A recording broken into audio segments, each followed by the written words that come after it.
paciente. Y lo primero,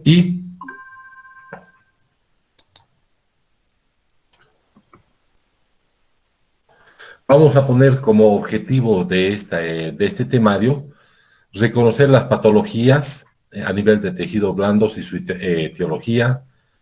Vamos a poner indicaciones para el tratamiento, conocer la técnica quirúrgica, establecer tratamientos postoperatorios, reconocer y tratar complicaciones postoperatorias que se susciten a consecuencia del mismo procedimiento. Comenzamos a ver lo que se conoce como labio doble.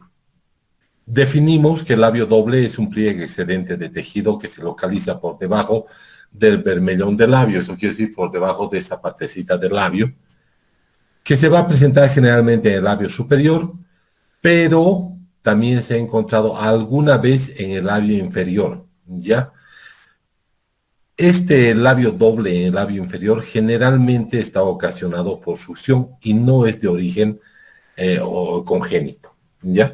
Si pueden observar en la diapositiva, en la imagen, estos pliegues excedentes de tejido son lo que se conoce como labio doble y que se va a desarrollar más cuando, o se va a hacer más evidente, mejor dicho, cuando el paciente sonría y los labios se pongan en tensión. ¿Ya? Esta patología es de tipo congénita, eso quiere decir que los niños nacen con esta lesión.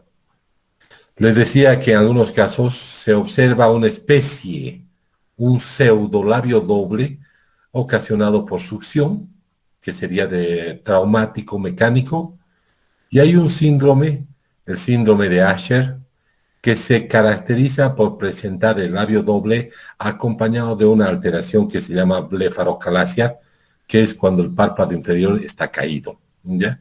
Entonces, es en esos casos en los que se observa esta patología, el labio doble. Como pueden ver ustedes, aquí les he puesto una foto de los labios en realidad creo que es una modelo, que muestra lo ideal en estética y el aspecto de un labio, ¿no? De forma simétrica, regular, de color agradable.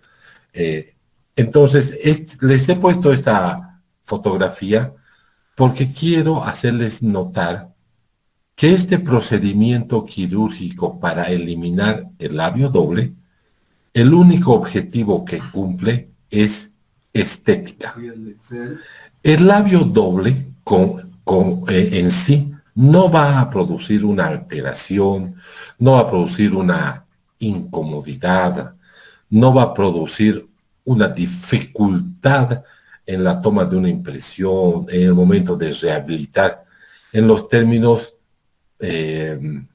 funcionales propiamente dichos. Podríamos decir que el labio doble va a incomodar en la parte estética. Y si hablamos de una rehabilitación, evidentemente, una rehabilitación se va a ver mucho mejor, se va a disfrutar más, se va a poder mostrarme más cómodamente el paciente si es que los labios acompañan un trabajo protésico de características estéticas elevadas. Entonces, en ese contexto, yo les voy a empezar a describir la técnica del labio doble. La técnica del labio doble comienza una vez identificada la patología con una anestesia bilateral infraorbitaria. La teoría describe que debe ser una anestesia bilateral infraorbitaria porque debemos tratar de colocar la anestesia lo más alejada posible que sea de la zona donde se encuentra esta lesión. ¿Por qué vamos a colocar la anestesia alejada de esta zona donde estamos haciendo o vamos a intervenir? Porque queremos evitar que el líquido anestésico se infiltre dentro del labio y nosotros podamos perder los límites de la lesión.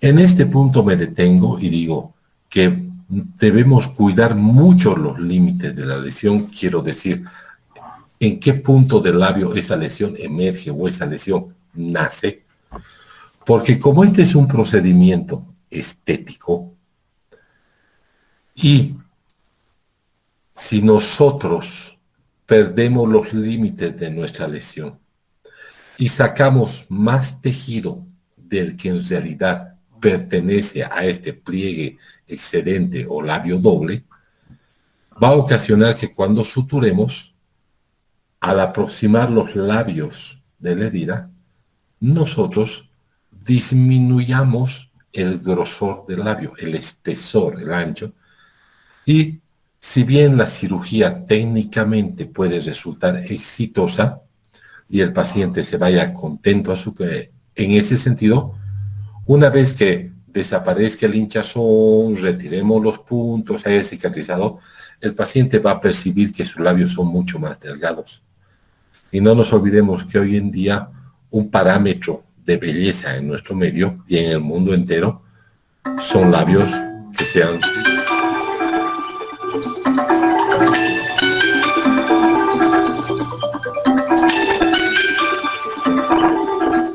Perdón, un segundito, joven, disculpe.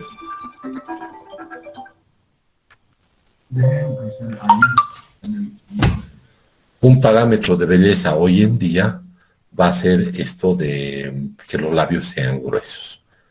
Entonces, esa es la razón por la que colocamos infraorbitario bilateral para hacer un bloqueo de toda esta zona que nos permita trabajar cómodamente, pero que mantengamos cierta distancia. Alguna literatura aconseja colocar unas pocas gotas de anestesia a nivel de la lesión para buscar un poco de isquemia y de esa forma que nuestro trabajo o el acto quirúrgico propiamente dicho sea más limpio, ¿no? Que nos permita una mejor visualización. Una vez que hemos hecho anestesia, identificamos el labio doble, aquí se lo está pinzando, fíjense, suavemente, y aquí está el labio doble. ¿Ya? Se puede pinzar, lo ideal es agarrar un lápiz dermográfico y pintar la base o el punto donde nace el labio doble, para que sea la línea donde nosotros vamos a hacer nuestra incisión. Una vez que hemos identificado el labio, vamos a agarrar, vamos a empezar a hacer una incisión, ¿ya? Que va a tener la forma del labio doble y en este caso va a resultar terminando en una incisión casi elíptica, ¿ya? Pasamos la hoja de bisturí cortando la mucosa del labio simplemente. No es una incisión profunda, es una incisión superficial, como pueden ver en la diapositiva. Y una vez lograda esta incisión, tanto a un lado como el otro del labio doble, vamos a proceder a hacer divulsión. Eso quiere decir que vamos a agarrar una tijera, vamos a introducir por esa incisión que hemos hecho, vamos a introducir cerrada y vamos a abrir. Otra vez cerramos, introducimos, abrimos y vamos contorneando todo el labio. De esa forma, al ir divulsionando con una pinza, vamos a lograr que al desprender este pliegue de excedente de tejido, no lesionemos ningún vaso de consideración que nos pueda provocar un sangrado muy significativo y que nuestro procedimiento sea aún menos traumático. Como pueden ver ustedes, se introduce, se va abriendo y separando progresivamente hasta que logramos eliminar el labio, ese pliegue excedente de tejido. No se van a olvidar ustedes que cuando eliminen el pliegue excedente de tejidos, aquí abajo se van a encontrar con un tejido que asemeja a unas, qué sé yo, parecen unas pelotitas muy pequeñitas, como unas uvitas muy pequeñitas, que son glándulas. Aquí pueden ver una y aquí pueden ver otra. Son pequeñas glandulitas, ¿ya? Básicamente toda esta zona está recubierta de glándulas y vamos a encontrar muchas. Aquí, si se fijan, tienen otra. Eliminar un puñado de esas glándulas no va a generar una, un problema para el paciente, no va a generar una alteración, simplemente se eliminan las que estén saliéndose del lecho cruento y se termina suturando la lesión. Mire, aquí se puede observar cuántas glándulas se ven. Mire, 1, 2, 3, 4, 5, 6, 7. Todito está lleno de glándulas. No importa. Suturamos por encima y cerramos la lesión. Siempre hay que observar que no existe un punto sangrante. Si existe un punto sangrante, lo vamos a cohibir y una vez cohibido, vamos a poder suturar. Vamos a suturar con hilo de seda o con hilo cado reabsorbible, cualquiera de los dos, que en un periodo de 7 días lo retiremos uno si es un hilo de seda o si es un hilo cado, vayamos a... se vaya a reabsorber por sí solo, ¿no? Una vez terminado el procedimiento, vamos a colocar una tela adhesiva sobre el labio, que se conoce como una bigotera, para que actúe como un elemento físico que impida la hinchazón del labio. Y por otra parte, el edema va a ser mejor, y vamos a combinar esto con una buena antibiótico-terapia. Vamos a combatir el dolor con analgésicos apropiados. Vamos a utilizar compresas frías y AINES para controlar la inflamación. Y por último, se van a retirar los puntos a los 5 o 6 días si es que hemos utilizado seda. Si no hemos utilizado seda, vamos a utilizar, los hilos se van a reabsorber por sí solos.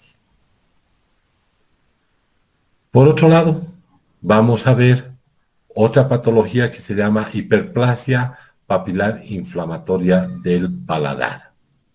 La hiperplasia papilar inflamatoria del paladar es una lesión que se localiza básicamente en el paladar duro, pero no es, ¿cómo les diría? No solamente en ese lugar se va a presentar, pueden presentarse también en otras partes de la cavidad bucal, más común en el paladar. ¿Ya? Y vamos a ver que esta hiperplasia papilar inflamatoria del paladar es una enfermedad indolora, es una enfermedad irreversible. Eso quiere decir que cuando aparecen estos nódulos no van a desaparecer por sí solos, ¿ya? Es más común el paladar duro, pero puede presentarse en otros lugares de la cavidad bucal. Esta hiperplasia papilar inflamatoria del paladar se va a presentar en pacientes portadores de prótesis completas, prótesis totales, ¿ya? Con mayor frecuencia entre la segunda y la tercera década de vida. Se va a caracterizar por proyecciones nodulares, papilares en la mucosa, de tamaño y forma diversa, porque así se desarrolla. Inflamación, enrojecimiento, cambios de color, son comunes en esta zona. Y la literatura dice que algunas veces adquiere un aspecto aterciopelado, como un aspecto de moho, que personalmente yo no he tenido la oportunidad de ver. Pero así lo describe la literatura y no está de más estar atentos a esta característica clínica que nos puede permitir identificar esta patología.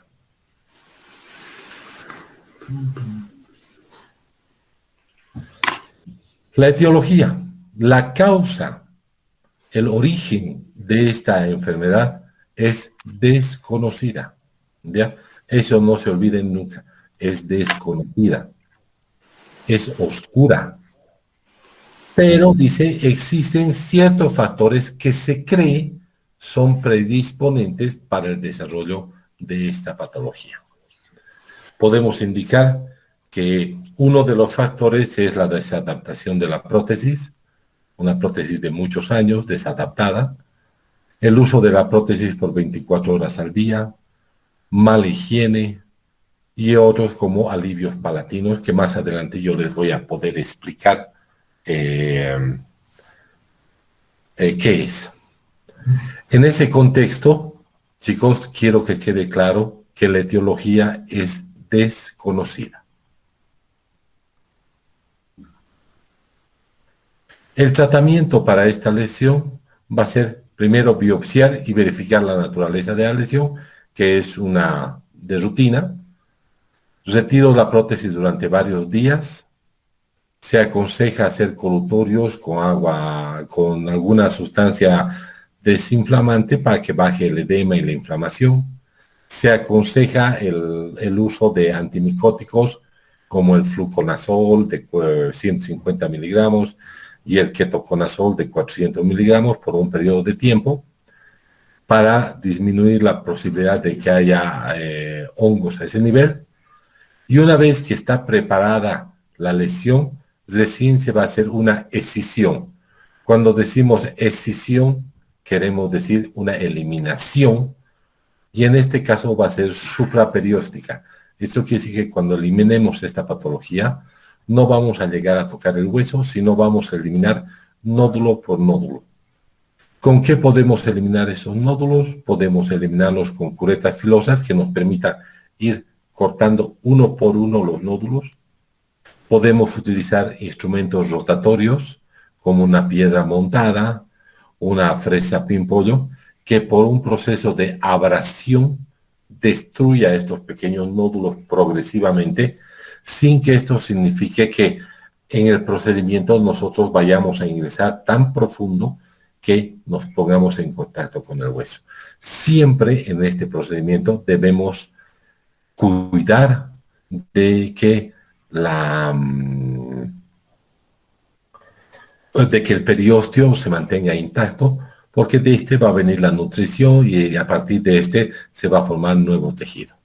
La electrocirugía, electrocauterios, cauterios y la criocirugía que nos permite eliminar superficialmente este tejido y por ende vamos a dejar un lecho cruento pero vivo, irrigado, inervado, que va a sufrir un proceso de cicatrización por segunda intención, va a haber un proceso de granulación y posterior epitelización del mismo, que va a permitir que esa mucosa o fibromucosa palatina se recupere y cure en su totalidad en un periodo aproximado entre 15 y 21 días, donde podremos rehabilitar al paciente posterior a esto. ¿Ya?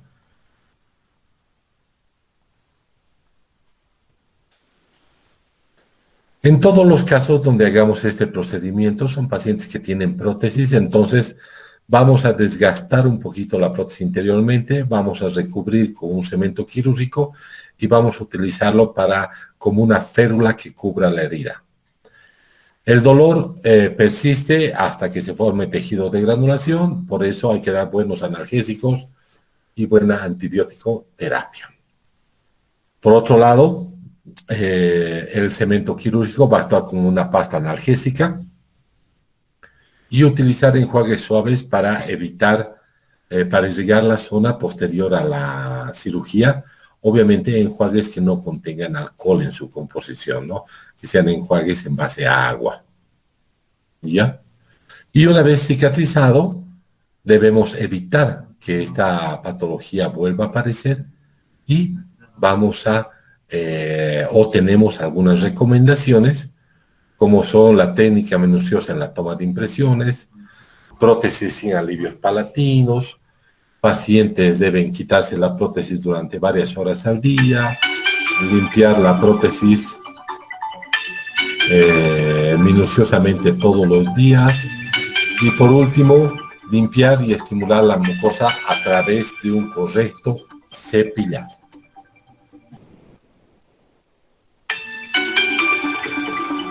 La siguiente patología que tenemos se conoce como hiperplasia del reborde maxilar.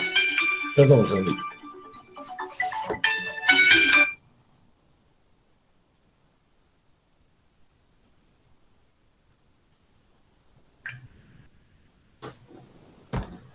Perdón. La siguiente patología que vamos a observar se conoce como hiperplasia del reborde maxilar. Esta hiperplasia, como pueden ver ustedes, fíjense a este nivel, fíjense este crecimiento significativo acá, ¿no? Miren, posterior al acto quirúrgico se observa todavía tejido hiperplásico. Ya. Existen algunos pacientes como contextualizando la lesión. Existen pacientes que por algunos tipos de enfermedades tienen que tomar sustancias, medicamentos que tienden a producir un crecimiento a nivel de la encía. ¿Ya? La atilantina, como para nombrar uno de ellos, es un medicamento que toman los pacientes para controlar ciertos estados neurológicos que presentan los mismos y que pueden algunos de ellos ocasionar un crecimiento de la encía. No se olviden que cuando la encía empieza a crecer, van a aparecer bolsas periodontales falsas, porque si bien la encía ha crecido, no ha habido una migración del epitelio hacia apical, como dice la teoría cuando hablamos de bolsas periodontales verdaderas. Pero este aumento de la bolsa periodontal va a ocasionar que alimentos, placa bacteriana se vayan acumulando aquí adentro, generando procesos inflamatorios que sí van a ocasionar la formación de una bolsa periodontal verdadera. Y no nos olvidemos para que se forme una bolsa periodontal verdadera, es necesario que haya o va de la mano con la pérdida de tejido óseo. Básicamente es una regla. Entonces, cuando hay pérdida de tejido óseo, se pierde la estructura de soporte de las piezas dentarias y las piezas dentarias se empiezan a mover. Cuando hay una movilidad significativa, poco es lo que puede hacer el profesional odontólogo para mantener esas piezas porque se ha perdido mucho hueso. Todo lo que generalmente acostumbra es retirar las piezas que tienen movilidad y dejar que cicatricen. Evidentemente, al desaparecer las piezas de la cavidad bucal, la enfermedad periodontal como tal va a desaparecer. Pero lo que llevó al desarrollo de la enfermedad periodontal, en este caso, este crecimiento exagerado del tejido, el crecimiento exagerado del tejido de la encía, no va a desaparecer y se va a mantener ahí.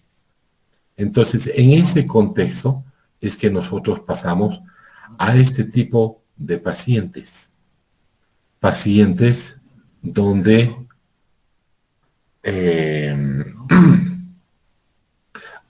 se han perdido las piezas, ha habido una cicatrización, pero ha quedado un tejido aumentado de volumen, que imposibilita la confección, la elaboración de una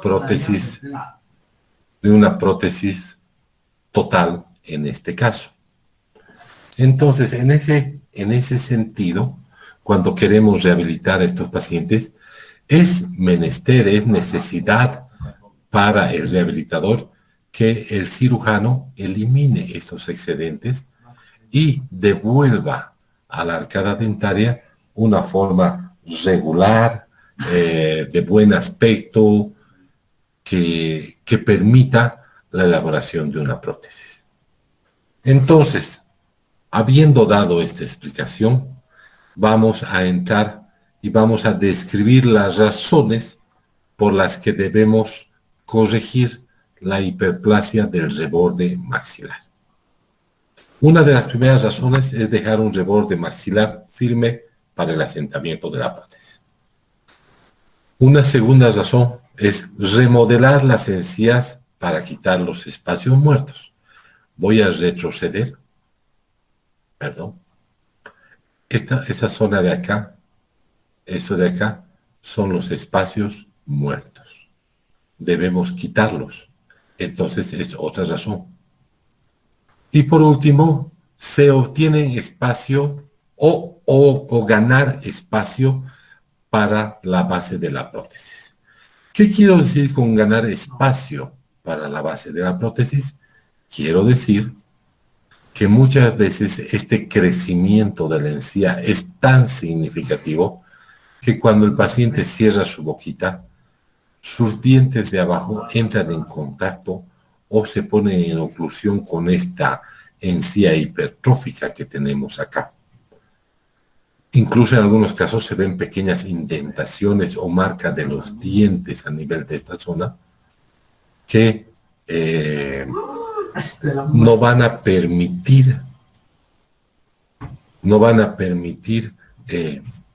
cuando el paciente cierre su boca, no van a dejar espacio para que podamos meter una prótesis. Entonces debemos quitar una porción de esta encía excedente para que la prótesis vaya a ocupar ese espacio. ¿Ya? Entonces aquí viene la técnica quirúrgica propiamente dicha, que se las muestro, ¿no? Uno, tenemos que hacer anestesia y debemos buscar dentario posterior, infiltrativo, complemento palatino a nivel de la zona. ¿Ya? Número 2, debemos hacer una incisión elíptica en toda la extensión de la zona que se une en sus extremos. Son 2 incisiones semilunares que se van a extender en sus extremos. ¿Ya? Aquí, permítanme mostrarles en el diagrama, aquí se observa cómo son 2 incisiones, ¿ya?, que superficialmente se unen en sus extremos y en profundidad convergen entre sí, que nos va a permitir eliminar un bloque de tejido. Lo mismo va a suceder acá. Este es otro diagrama que describe este procedimiento, donde vamos a hacer superficialmente elípticas que se unen en sus extremos y en profundidad va a ser de forma cónica que convergen en un punto de aproximación a nivel de la cresta ósea y van a permitir sacar todo este bloque de tejido. Perdón.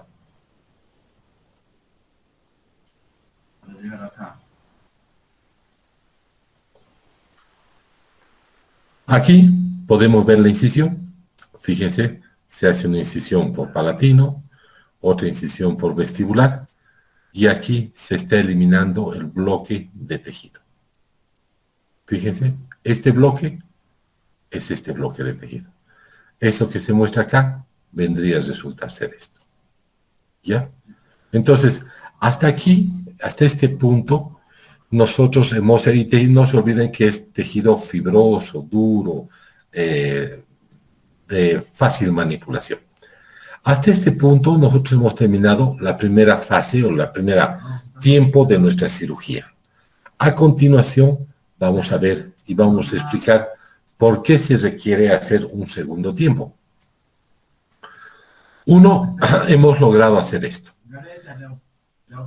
Si en este punto nosotros suturaríamos,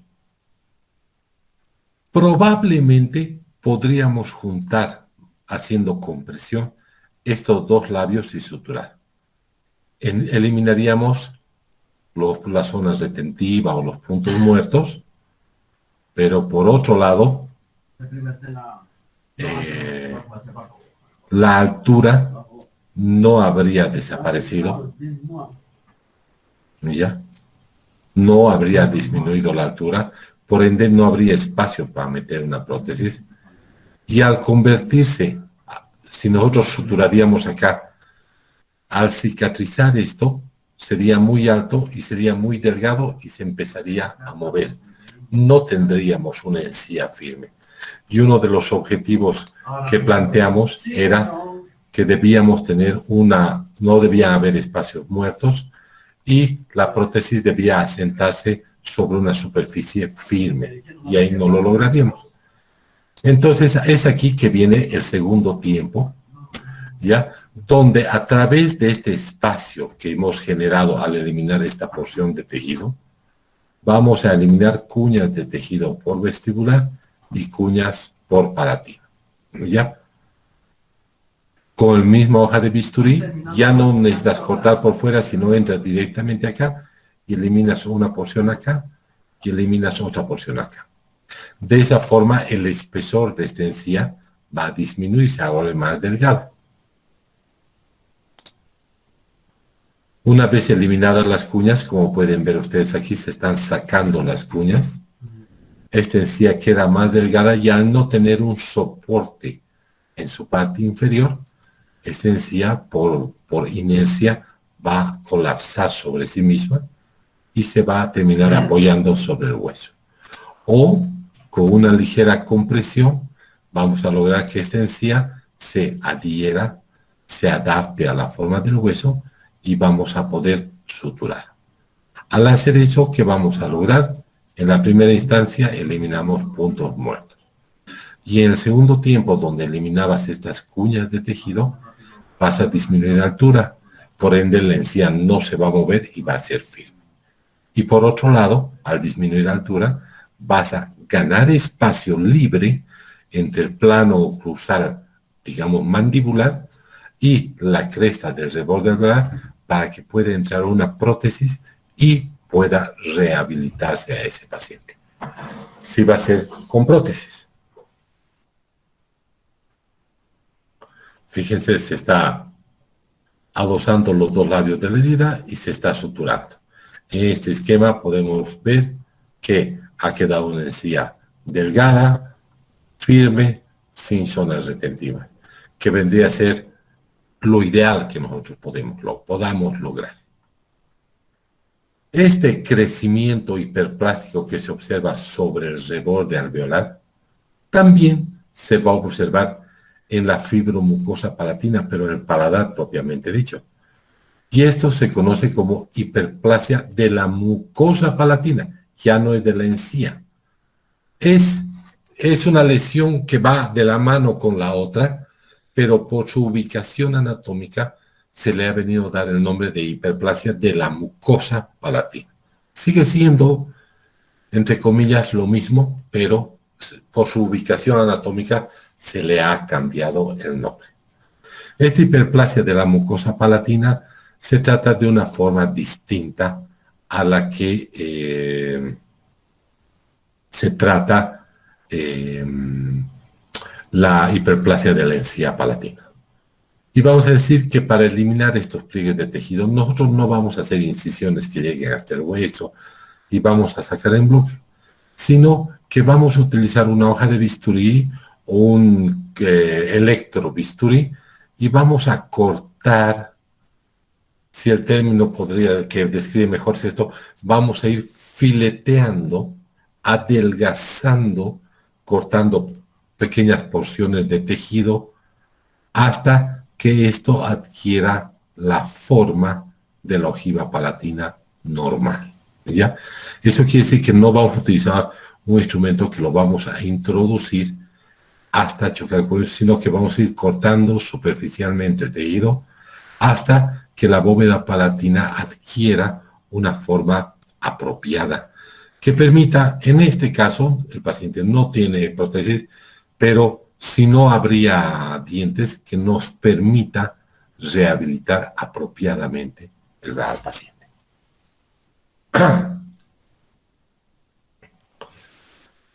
Vamos enfrentando y vamos a dejar un lecho cruento que va a ser cubierto por una férula de acrílico que va a venir con un ungüento quirúrgico en su interior, un ungüento analgésico que se va a adosar a esta superficie y va a proteger esta zona y la misma va a cicatrizar por segunda intención y posteriormente va a llegar a un punto en que va a epitelizar y va a cicatrizar y va a haber desaparecido la lesión.